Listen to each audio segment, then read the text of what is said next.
Let's start with our top story today. Prime Minister Anthony Albanese said he'd consider a request to send Australian troops to Ukraine as part of a peacekeeping mission.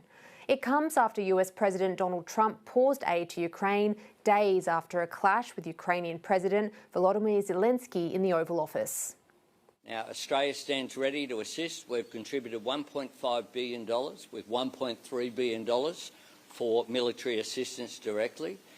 There's discussion at the moment about potential peacekeeping, and from my government's perspective, we're open to consideration of any proposals going forward. Australia has historically played an important role in areas including in Africa, in Cyprus, in a range of peacekeeping areas. We want to see peace in Ukraine, but we want to make sure that the illegal, immoral actions of Russia are not rewarded. For more on this and many other issues of the day, Greens leader Adam Bandt joins us now from Melbourne. Thanks, Adam, for joining us today. Thanks. Thank you. Now, we've seen just in the past couple of hours US media reporting the Trump administration is pausing military aid to Ukraine. This comes, of course, days after we saw that extraordinary clash between Donald Trump and Volodymyr Zelenskyy in the Oval Office. What's your reaction to this move by the White House? Look, it's clear Donald Trump is dangerous. He's a danger to peace. He's a danger to democracy. Any old-standing arrangements clearly no longer apply. And I think it makes it clear that it's more important now than ever that Australia reassess its relationship with the United States now that Donald Trump is in charge.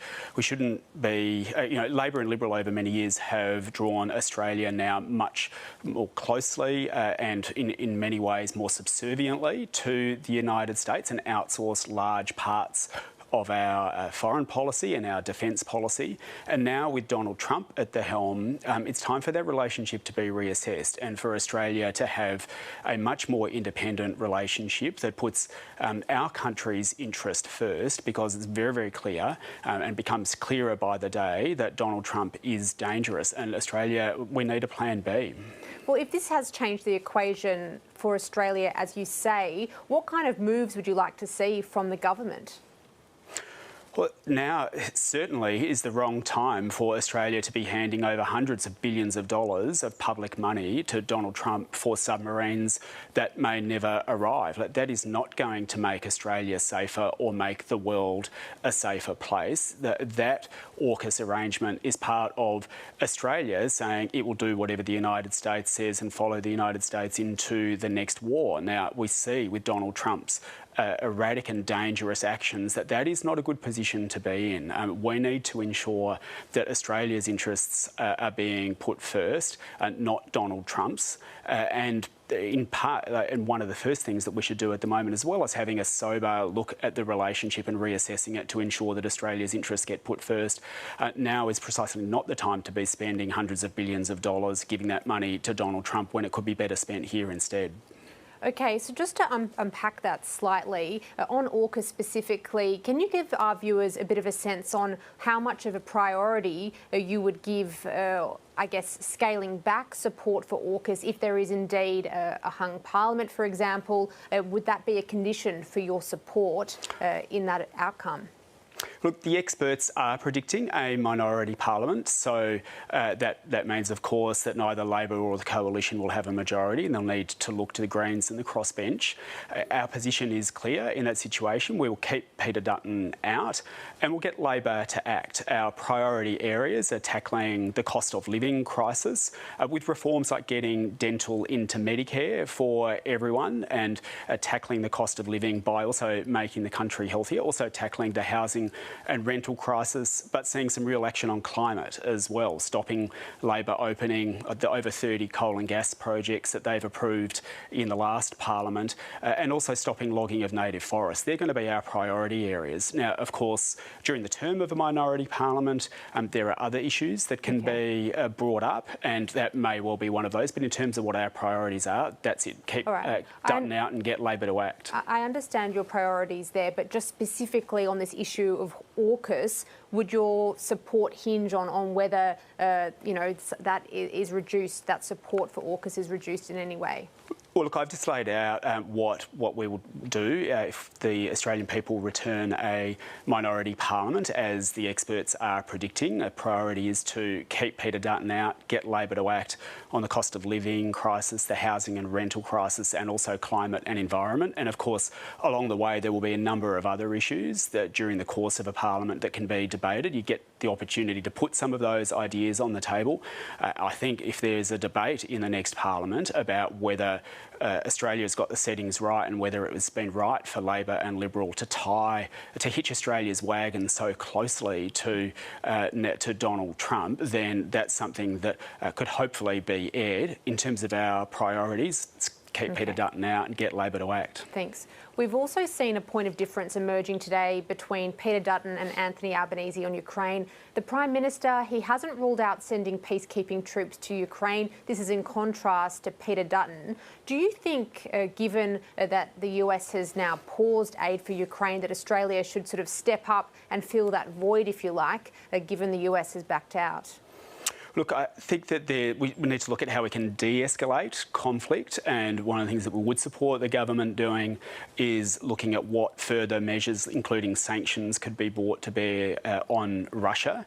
Obviously, there's a lot of trade that Russia engages with, and if there was part of a move, not only by Australia, but internationally as well, to start looking at greater economic action being taken against Putin, then that is something that we would support. We were the first ones, for example, in Australia to call for an end to purchasing the fossil fuels from Russia as part of starting to put pressure on them with respect to their invasion of the Ukraine. So that is an area that I would really strongly urge the government to look at. Okay, and so just to clarify there, you're not ruling out, boots on the ground, your support rather for boots on the ground in a peacekeeping exercise? Look, I don't think that is the answer. I don't think putting Australian troops in harm's way in what is clearly a very strong ongoing conflict, as opposed to something that could be called peacekeeping. Like, it is a war that is continuing there, and it's invasion that's continuing there. And I don't think that putting Australian troops in harm's way is the answer. But I do think there is more that we could do to bring pressure to bear on Russia. And I'd love to hear your response to a slightly different topic, in fact, a very different one. The Coalition's proposed idea that public servants must work in an office 5 days a week. I think this is a Trump-style anti-women move from Peter Dutton. This will send women's rights in the workplace backwards and undo many of the gains over previous decades. We have moved on in Australia to the point where you actually increase people's productivity and happiness and their work-life balance by allowing employers and employees to strike arrangements where people have flexible work practices. Things like the right to disconnect is something that the Greens secured in this parliament, because we know that striking work-life balance is critical for many people now at the moment. But instead, you've got Peter Dutton copying the Donald Trump playbook. Now, I heard the Prime Minister said that Peter Dutton was lazy for copying US policies. My concern is not that it's lazy, it's reactionary. This is something that will massively affect parents and carers, and predominantly women. Will deprive the public service of a huge amount of talent, will take women's rights in the workplace backwards. And of course, if this is something that Peter Dutton wants to do in the public service, you can imagine he wants to spread it elsewhere as well. So it's something that we will strongly oppose, and one of the reasons that we, as the Greens, want to keep Peter Dutton out. Okay, we've also seen today 8 independent MPs, including the likes of Allegra Spender, Helen Haines. They want the federal government to index income tax thresholds to inflation. Is this a good idea? We clearly need a look at the tax system in this country. 1 in 3 big corporations in this country pays no tax at the moment, and at a time when a nurse or a teacher pays more tax than a multinational corporation, something is wrong. We can have a look at the idea that is being put forward by the independents. I do think that when it comes to reforming the tax system in our country, what we do have to look at is why it is that 1 in 3 big corporations is getting away with paying no tax, and why we have these billionaires that have doubled their wealth in the last 6 years while everyday people struggle. Let's put a billionaire's tax on their obscene wealth. These are the things that we should be looking at in terms of tax reform.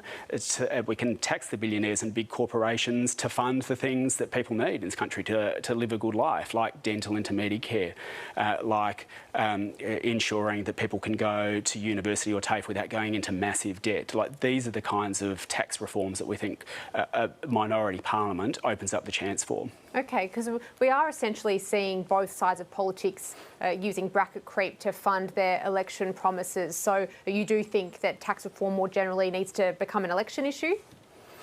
I do think that the balance between why it is that everyday people are being asked to pay more while big corporations and billionaires are being asked to pay less, that does need to be an election issue, because at the moment that is something that no one else in Parliament is talking about. Only the Greens shining a light on why it is that one big gas multinational can bring in $15 billion in revenue in 1 year and pay no tax on it. Like, why is a nurse paying more tax than a multinational corporation? That's wrong. And if we're opening up the debate about tax in the next Parliament, let's make the billionaires and big corporations pay their fair share to fund the things that everyone needs, like dental and Medicare, or being able to see the GP for free. Thanks, Adam, so much for your time today. Thank you. Let's move now to the other big story of the day. Cyclone Alfred is bearing down on southeast Queensland. Treasurer Jim Chalmers says it's likely there'll be a large economic cost to consider once the cyclone makes landfall, but says for now the government is focused on preparations. We are all bracing for heavy weather. We are prepared for the worst, but we hope for the best. And that's what you're seeing behind you here as well. There is not a better time to clean up the yard and clean out the gutters and charge what needs charging than today. This thing will be on us towards the second half of the week, and you need to be ready. Nationals leader David Littleproud is in New South Wales this afternoon, but his electorate of Maranoa is in the path of the cyclone. He joins us now. Thanks so much for speaking with us today. Yeah, thanks for having me. On Cyclone Alfred, you're responsible for the electorate of Maranoa. Is the community prepared for this weather event? Yeah, look, sadly, I think what Queensland does better than the other state in the country is disaster. We prepare and we mop up better than the other state because we have so much of it. So, look, there is preparedness, and I think the state government is undertaking all the precautions, working with all the agencies, state and federal and local government, to make sure that every precaution is taken and that we're ready to pivot into recovery as soon as the cyclone moves through.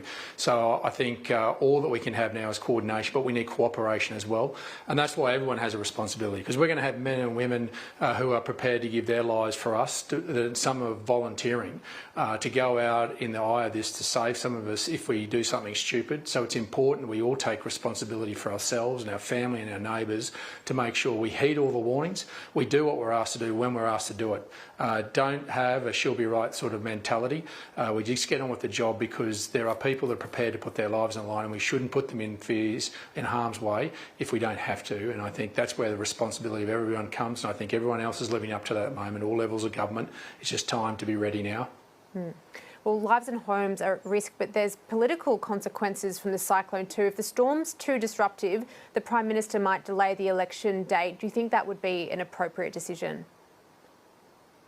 Oh, that's up to the Prime Minister, but I think what we do have with disasters, and someone that was the Emergency Services Minister during the Black Summer, is we normally have bipartisanship. This is a time when the country just pulls together. We get on with the job of recovery, and we are well versed in it in Queensland. I'm confident that all the precautions are put in place, and politics won't play a part in it. If the Prime Minister decides to delay the election, well, that's a decision for him. We don't intend to make any detrimental remarks about about it. It's simply a matter that we've just got to band together in this time of need and hope that there isn't a big clean-up or a big disaster to fix up at the end of it. But if there is, the one thing you can be sure in this country, that we'll pull together no matter your political stripes. You've previously decried Labor's lack of action on supermarkets, arguing it's causing more pain at the checkout and also along the supply chain with smaller producers impacted. The government was handed the ACCC supermarket pricing practices last week. Do we need to see this before an election? Well, we do. When you've got even the ACCC chair who said in April last year she'd like to see divestiture as a tool in her toolkit to deal with the supermarkets, yet the government says that the only thing that they're going to do is increase penalties on infringement notices to $198,000, which they'd pull out of a till in any of their Sydney stores or Melbourne stores. To pay this as a cost of doing business, we have to change culture.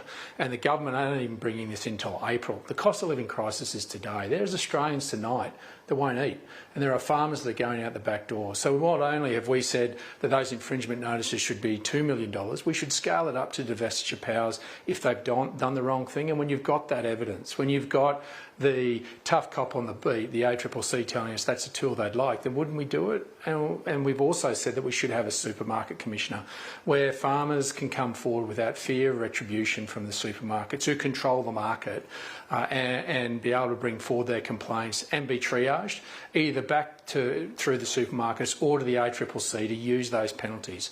These penalties are only used as a deterrent. This isn't going to hurt Coles and Woolworths that they're doing the right thing, but if they're doing the wrong thing, and in fact at the moment the ACCC's got them in court alleging unlawful action, so why wouldn't we have penalties that deter the supermarkets? Not a business as usual. We've already got divestiture powers in this country. In fact, Anthony Albanese voted for them in 2019 to take on the big energy companies. But tonight, when there are Australians that won't eat, why wouldn't you as Prime Minister do whatever you can to put a deterrent to make sure there is fair, transparent prices from the farm gate to your plate? That's what I think I've been given the honour to do, to go to Parliament to do, and that's what the Coalition's prepared to do if we win the next election. When it comes to the price of groceries, it's a key part of cost of living concerns. Can you give us a sense of how often you're hearing complaints about this within your electorate? How front of mind is it for voters? Yeah, it's right across the country. And I mean, someone from a household goes to a supermarket once or twice a week and they feel as though they've walked away with nothing after spending a small fortune. And that's because we haven't had the transparency and fairness from the farm gate to your plate. We produce enough food and fibre for 80 million people. We're a nation of 27 million people. And what the supermarkets, I believe, have been able to do is game changes in farm gate prices and haven't translated that in a commensurate amount of time at the checkout. And so the ignorance of city consumers about what farm gate prices are, they've been gamed, and that's not fair. But what we also need to do is fix the fundamentals. And the only way to bring not only your energy bill down, but also your food bill down quickly is to drill our way out of this. We need to get gas into the grid quickly. That's the only source of energy we can get in the next 12 to 18 months that could bring down and put down pressure on energy bills, not just for you at the household, but also our food processors. They're paying sometimes 3, sometimes 4 times what they were 3 years ago because they don't have the quantity of supply. And if you increase supply, prices come down. So we're saying in the short term, our energy grid needs to be fixed, and that's drilling our way out of it with gas, and then having sensible policy around competition and making sure farmers have got the workers they need. That we had the ag visa taken away. Farmers won't plant unless they know they can have the crop harvested. And at the moment we've seen not enough workers, and so even Ausveg are telling us 30% of fruit and vegetable growers are considering leaving the industry in the next 12 months because of these issues around power and around workforce. If you lose 30%, let me tell you what that does to your food price. It pushes it up and it erodes your food security. And we've seen this new policy today. Peter Dutton wants workers back in the office 5 days a week, but it's a move critics say will impact women with children specifically. At the last federal election, we saw female voters essentially, not voting for the coalition, going away from them because they were upset with how the former Morrison government responded to certain issues. Aren't you concerned that this won't exactly bring them back? Well, that's a scare campaign that obviously Labor and the Greens, who will be the next coalition government, God help this country, if the pundits are right on the election outcome and we have a minority government. What this is just getting some balance back in. At the moment, there are 61% of public servants that work from home. Even during COVID, it peaked at 55%. So this is about getting balance back into the public service and making sure that we're getting what we need out of them. They're there to serve the Australian people, and we need them to be in an office to collaborate and to get those services to Australians. This is just about getting some sensible balance back in, not a scare campaign from Adam Bandt and Anthony Albanese. We saw some comments today from WA Premier Roger Cook, who referred to the American Vice President JD Vance as a knob over the argument in the Oval Office over the weekend. Do you agree with that characterisation? No, I don't think that's helpful. While I don't agree with what transpired in the Oval Office, I respect the sovereignty of the United States. I understand their frustration. They've spent a lot of money in the Ukraine and they want to see peace and they want to broker that peace deal. Now, I stand with Ukraine. I think Donald Trump is wrong in the sense that he says that Ukraine started this war. They didn't. Vladimir Putin started this war, and we've got to face into those facts. And while we want to see peace as well, there needs to be lasting security for the people of the Ukraine if there is some sort of ceasefire and agreement. And that's what I think President Zelenskyy has a responsibility to undertake and ask the US for.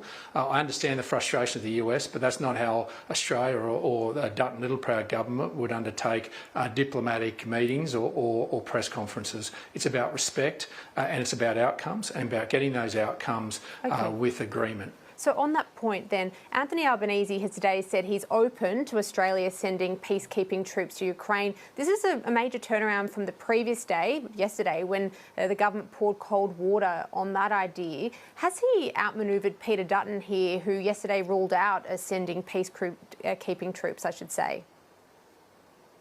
Well, we still rule out sending peacekeeping troops to the Ukraine. The Europeans are far closer and far better equipped to be able to undertake that. And particularly when you see Chinese warships circling Australia, I would have thought that the Prime Minister, who has been all at sea around being honest with the Australian people about when and how he knew that these ships were actually around the Australian coast, that his first priority would be here in Australia and that our Defence Force's focus should be on those ships and about making sure that we continue to invest in keeping our shores safe. We can continue to help and secure and invest in the Ukraine with our Bushmasters and other investments without having to put boots on the ground. This is something the European community can undertake, and I'm pleased to see a coalition of the willing in the European sector, and they should do that. The European community should stand shoulder to shoulder with Ukraine. If the US doesn't want to, this is something that they're better placed to actually solve and to be able to provide that support rather than Australian troops leaving our shores when we have Chinese ships circling Australia. David Littleproud, thanks so much for your time. I'm afraid that's all we've got time for, but we appreciate you being here. Thanks for having me. Let's stay with Western Australia's Premier Roger Cook's comments. He's called US Vice President JD Vance a knob during a leadership forum in Perth. Other Australian leaders have been more tempered in their response, largely declining to comment on the awkward exchange in the Oval Office. JD Vance is a knob.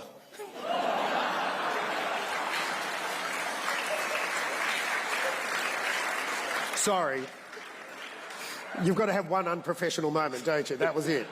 It's up to Roger Cook to choose his own words. I mean, he's an absolutely outstanding Premier. Would you choose those words? I'd choose different words, but that doesn't, I'm not making any judgments about the words that Roger chose. I've been asked on a number of occasions now to comment on announcements and things being said by the American administration. I point out today, as I've pointed out on every other occasion, the Americans speak for the American administration. We speak for the Australian government. That's our job.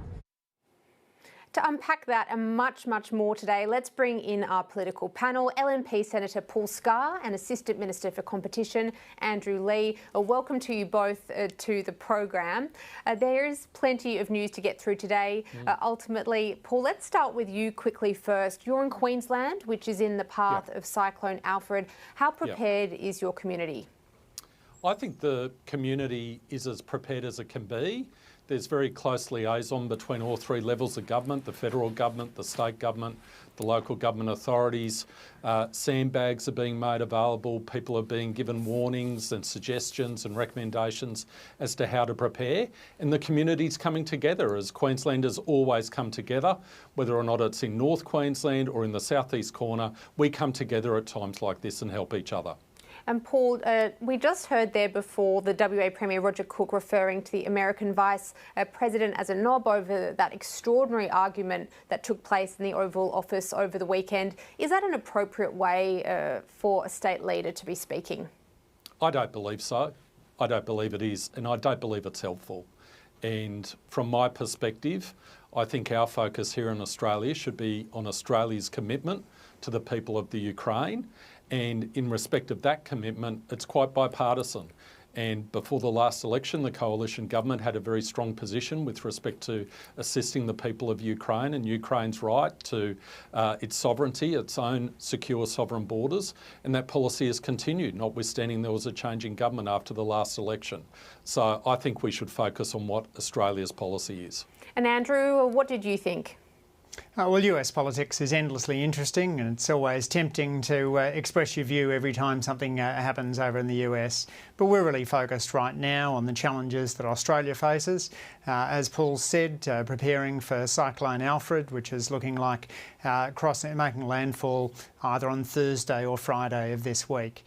I would urge any of your viewers who are able-bodied to consider signing up for EV Crew, a great on-the-ground operation which allows you to help out in the local community.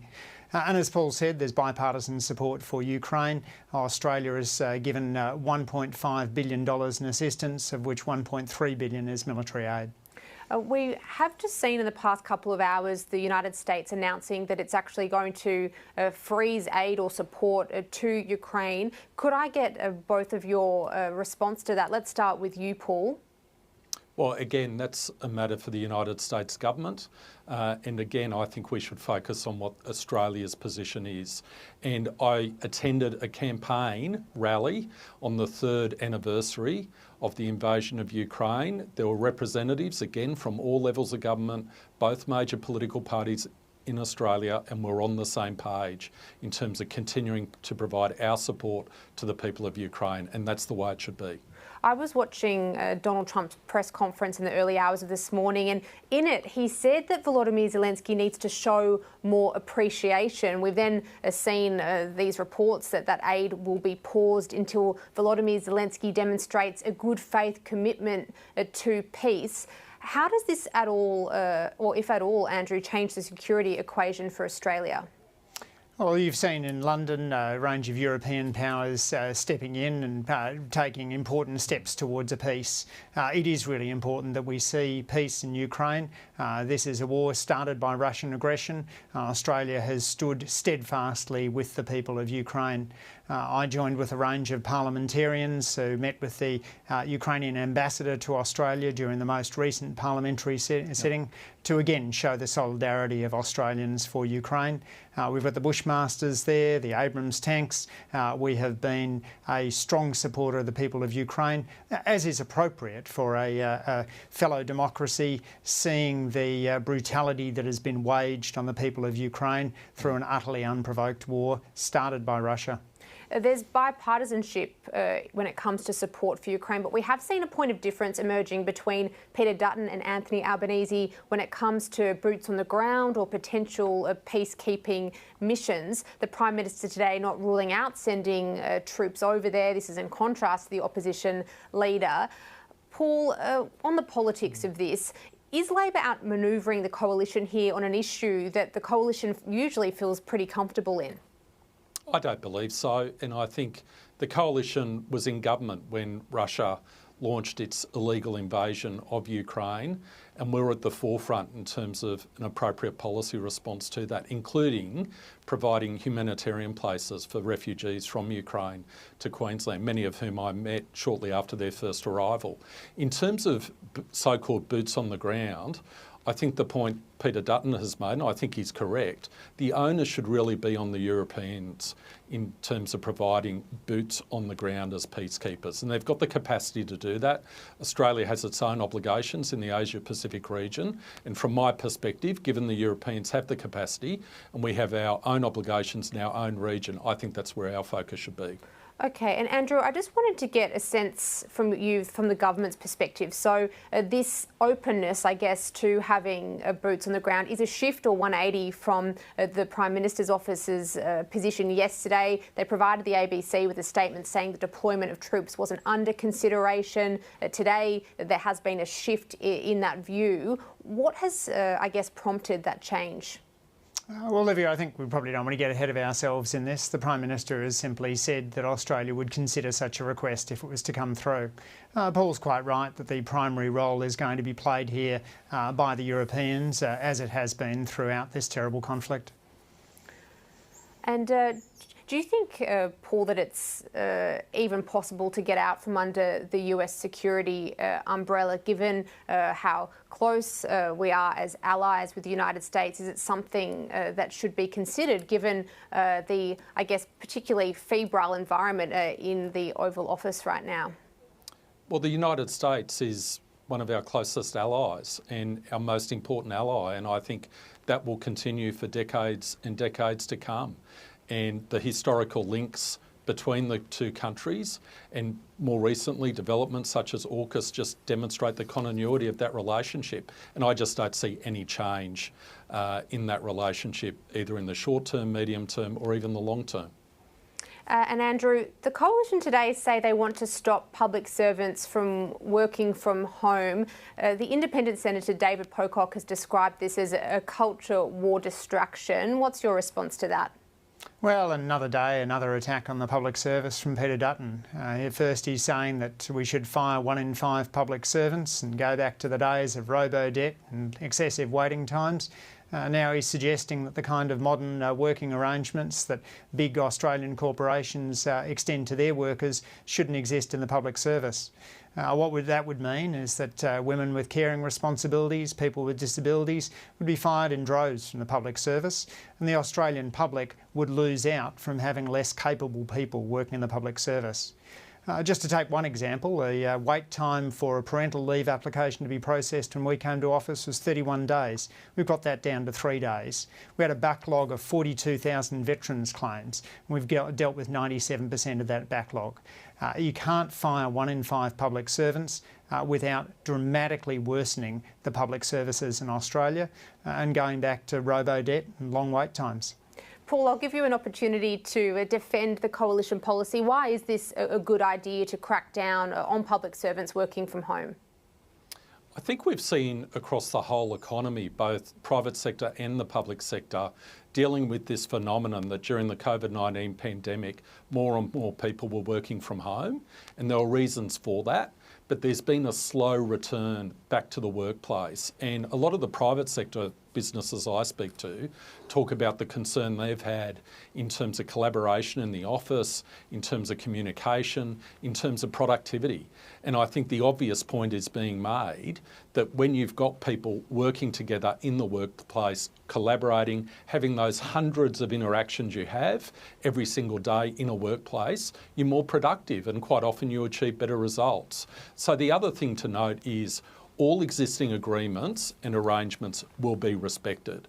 The simple policy point is, if you are going to have a working from home policy, it needs to suit the individual, but it also needs to suit the workplace. And that means people need to work collaboratively together and adopt a common sense approach. Just on that though, Paul, can you give me a sense, is this something that's being brought up with you and your electorate? Is this a concern that's been raised with you by your constituents? I think the concern about the work from home phenomenon has been raised with me ever since we started coming out of the COVID-19 pandemic. And just to give you one example, in many of the professional services firms, when I was a young lawyer, I'd attend the workplace and you'd have the benefit of that interaction with mentors, with leaders, get all that guidance you got on an ad hoc basis. And a lot of young workers, new employees, have missed out on that because of this increase in working from home. So I think this isn't an issue to be simplified. I note Andrew's political spin on it, but there are real issues here in terms of how our workplaces function and how they can be the most productive in terms of what they're doing. Olivia, if I can just come back on that. Please. I mean, you can either have the position that you want to have a reasonable discussion and respect workplace arrangements, or you can have the announcement that the Coalition made today that all public servants are coming back into the office. Either Paul is rejecting the policy that Jane Hume put forward, or else he is supporting that, and that would immediately mean that a whole lot of people would lose their jobs who have disabilities and caring responsibilities. The fact is the Coalition want to play these kind of ideological games.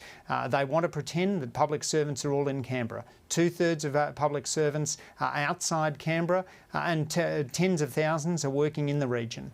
Public servants are out there processing tax returns, dealing with cybersecurity, keeping Australians safe from terrorist threats, dealing with biosecurity challenges. You simply cannot manage a 21st century Australia by firing 1 in 5 public servants, as the ideologically driven Dutton opposition would do.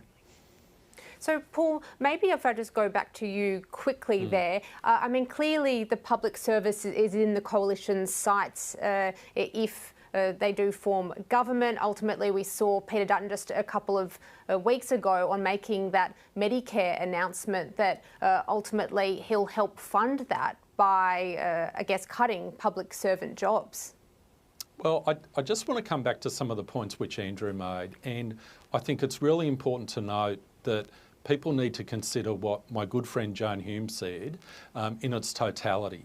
And in its totality, it referred to the fact that existing working arrangements will of course be respected. And that's the way it should be.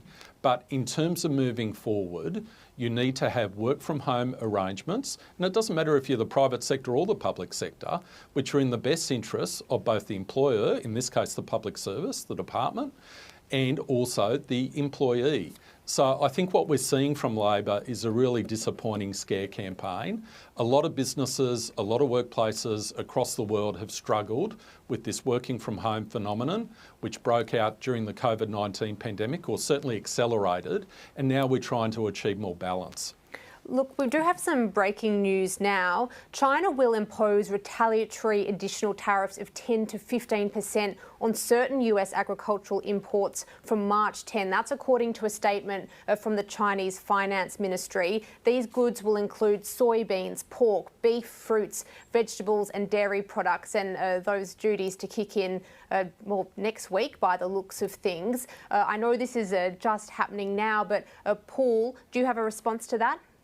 Well, I'd just say from an Australian perspective that tariffs, trade barriers are simply not in Australia's best interests as a general principle. We are a trading nation. We depend upon trade, and free and open trade is so important to Australia's economy. So it's up to the Chinese government what its policy is.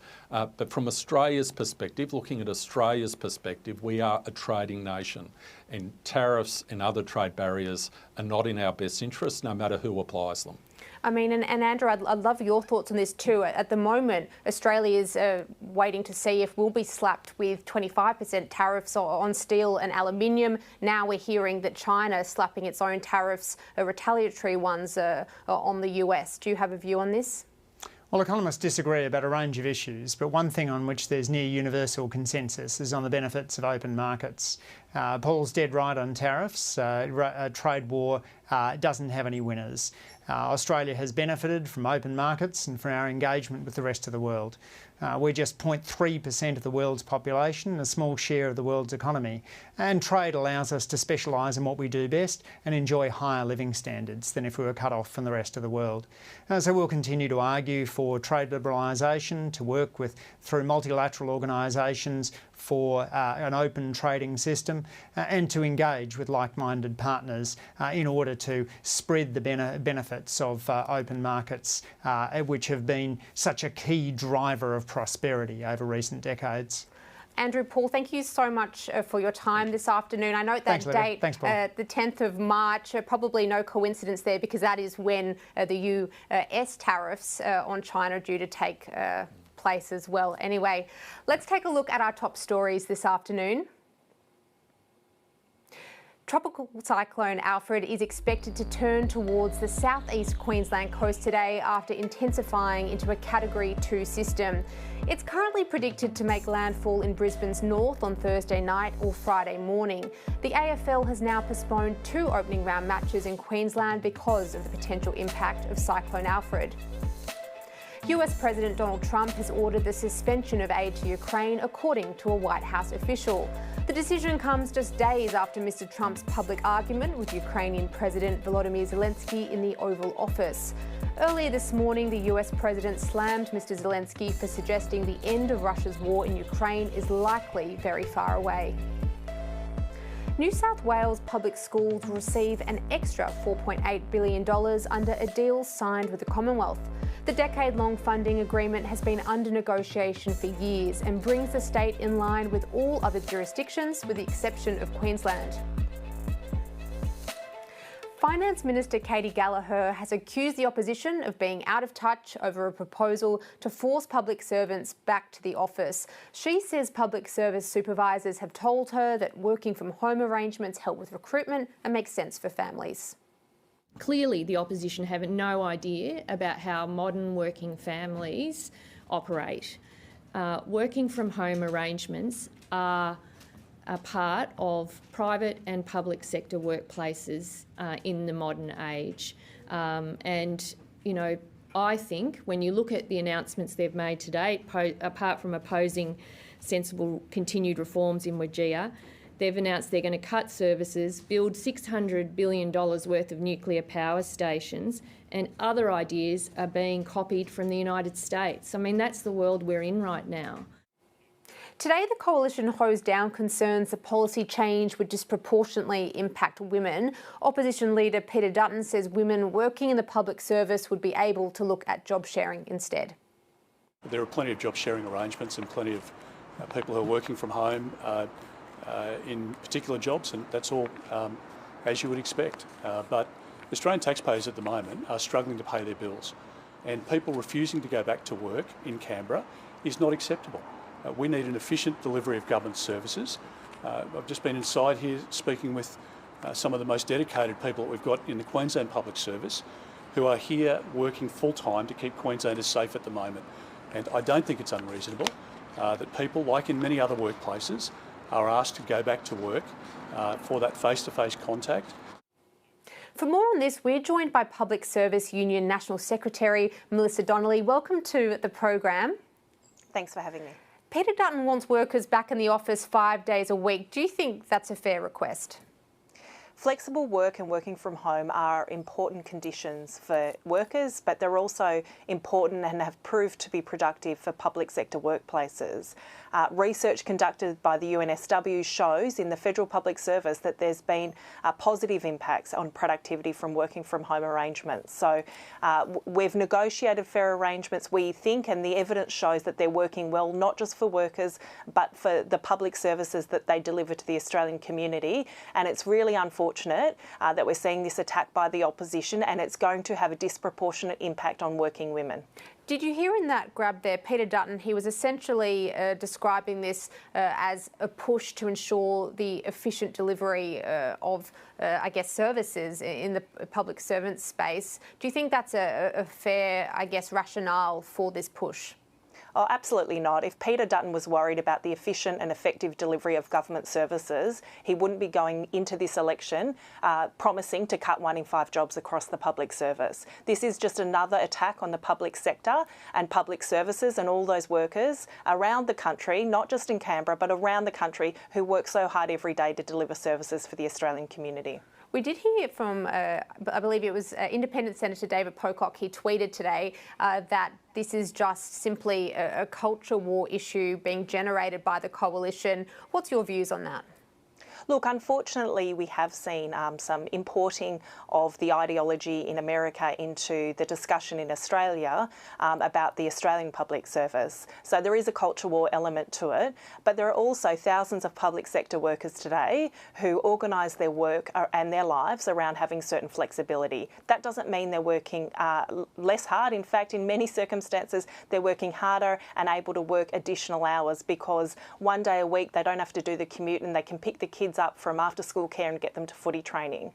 So it's not just a culture war, it has a very real impact on public sector workers. It's bad for public sector workers, but it's also bad for public services who will lose the benefit of some of those experienced and capable staff. Okay, I know there are a range of views on this. What do you say to those that believe workers are essentially taking liberties when working from home? Oh, I think the evidence does not at all bear that out. Overwhelmingly, public sector workers who do engage in some working from home do it under a hybrid working arrangement. That means they're in the office for part of the time during the week and working from home for other parts of the week. We've seen benefits both for employees in terms of managing their lives, but also for public sector workplaces. We've seen women, the proportion of women in the public sector now working full-time is at the highest on record. We've seen opportunities for Australians right around the country to engage in public sector work and to pursue opportunities in the public service that otherwise wouldn't have been there. Okay, so do you think that there's, I guess, any room for some regulation or guidelines around working from home to ensure productivity isn't hit? Well, there are regulations and arrangements in place under the current system. There are a system for employees to request working from home arrangements, have a discussion with their supervisor about what's appropriate and what works in those circumstances, and there's a very clear process, and then there's a formal agreement reached. This isn't law of the jungle. There are very effective systems in place. The evidence that we've seen from university research, but also what we hear every day in public sector workplaces, is that this is working well. As Cyclone Alfred, it's bearing down on southeast Queensland. Working from home can be important in these kinds of situations, can't it? Oh, absolutely. Obviously, a lot of the working from home interest surged with the pandemic, where it was obviously a matter of health and safety, but in circumstances as well where people are dealing with events like Tropical Cyclone Alfred or other matters, it does mean that effectively people can continue to be productive and working in a circumstance where they otherwise may not have been. So it is one of a scenario where there is a clear win for employers, a clear win around productivity and a clear win for employees, and it's unfortunate to see these kind of well-negotiated, well-working arrangements under attack today. Okay, and just to go back slightly, what did you make of Peter Dutton's calls that he'll drastically cut the public service to fund health policies such as the $8.5 billion bulk billing boost? Is that a fair equation there? Well, Peter Dutton's plan to cut the public service, to cut 1 in 5 jobs across the public sector, is going to have a huge impact on public services. Peter Dutton's not being upfront with the Australian people about where those cuts are going to come from because he doesn't want to let people know what the impact on veterans it is going to be. He doesn't want to let people know what the impact on the Bureau of Meteorology, who are currently assessing the impact of the Tropical Cyclone Alfred, for pensioners who are waiting for their pensions to be assessed and approved. Cutting public sector jobs is going to cut frontline public services. We're going to see a blowout in wait times. We're going to see backlogs of claims, and everyone is going to pay in that scenario. And I think it's really on Peter Dutton to be upfront about where those cuts are coming from. Melissa, thank you so much for your time this afternoon. Appreciate it. Thank you very much. Returning to our top story today, US Vice President JD Vance has given an interview to Fox News, which went to air after it was announced America would pause all military aid to Ukraine. The Vice President defended President Donald Trump's combative approach to negotiations over the conflict with his Ukrainian counterpart, Volodymyr Zelenskyy.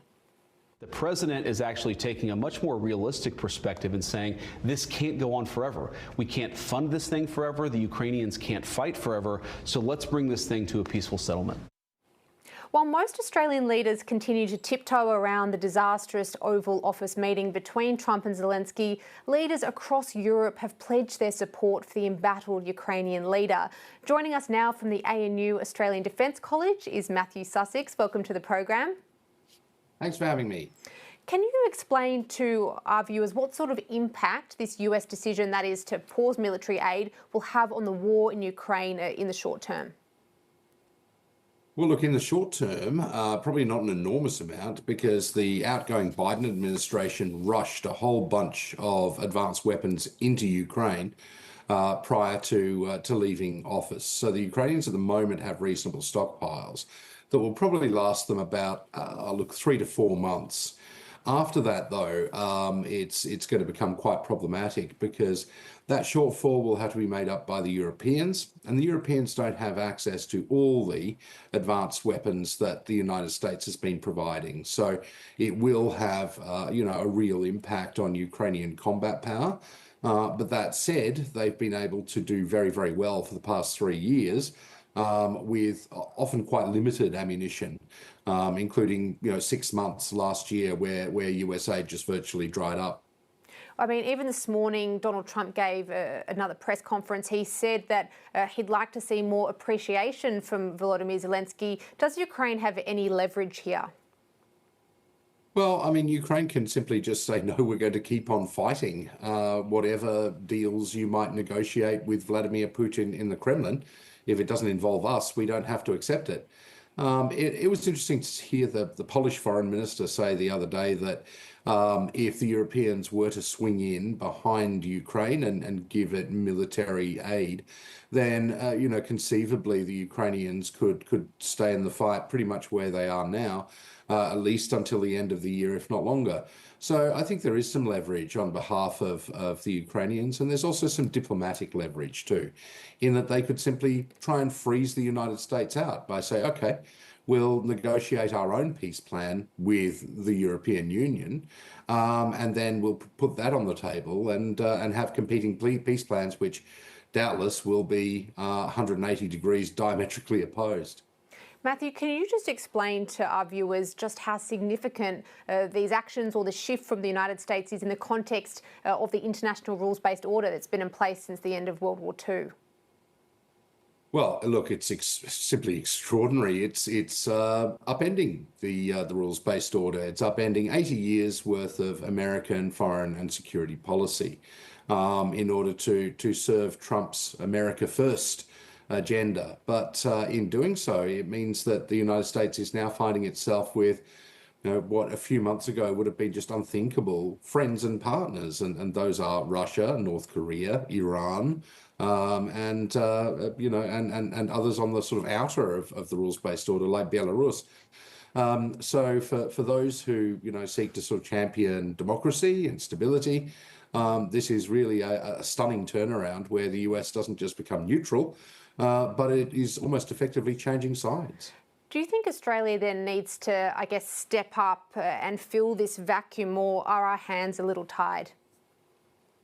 Well, look, Australia is deeply embedded in terms of its security relationship with the United States. Former Prime Minister Kevin Rudd described it as the bedrock of our strategic policy, and it's remained that way.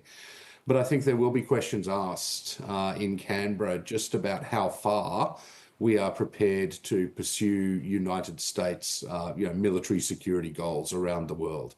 That, it might be time to point out to Washington that here are some red lines, here are places that we won't go. And the reason for that, of course, is that the way that Trump and Vance have treated Zelenskyy, and by extension, their NATO partners, the reason for that is that, policymakers in other parts of the world, whether it's, Asia or elsewhere, and in Australia, will look at the US and say, well, is it really going to be a reliable ally? Is what happened to Zelenskyy going to happen to us, next time, or if we need it? Yeah. Well, we have seen a shift from the Albanese government today. Ultimately, the Prime Minister saying that he's open to peacekeeping or boots on the ground in Ukraine. Is that a good idea in this context? Well, look, I think it'd be a very long way off an actual decision, and particularly since the fighting hasn't stopped yet and may well continue. But nonetheless, I think it does send quite a powerful signal. And it says to the Europeans that, well, we in Australia don't just see each other's security problems as something for each other to deal with. Increasingly, they are shared security problems. And in doing that, I think it does show that it is best at times of crisis, and this is a time of crisis, to make sure that you look after your friends, and in fact you deepen your relationships with those friends. Yeah, I mean, it is my understanding Ukraine hasn't yet made a request for Australian troops on the ground, but do you think that is now more likely an option or likely to change, given just in the last couple of hours Donald Trump did pause that US aid to Ukraine? Yeah, I mean, it'll only happen if the fighting stops. There's no way we're going to send peacekeepers into a war zone where conflict is still raging. And the question is, I guess, what ADF personnel would be asked to do, and where they would be situated. Would they be on a line of contact, or would they be, rear area sort of reassurance force? So, there's a lot of water that needs to go under the bridge before that actually happens. But nonetheless, it is an important sign that, we take our friendship seriously. And I think a lot of the criticism of the West in the past by countries like China and by Russia has been that, the West sometimes throws its friends under a bus. And I think it's very important that we don't do that on this occasion. Can I very quickly just ask you to respond to the coalition's rationale today? They say that they don't support boots on the ground in Ukraine or a peacekeeping mission just because of our own strategic concerns. So I guess the world very much focused on a European theatre of war, but we are facing our own geostrategic tensions in our neck of the woods as well. And that's absolutely true. And it's a perfectly legitimate alternative position to have. That, we need every single military asset that we have close to home because we've got our own worries and our own concerns.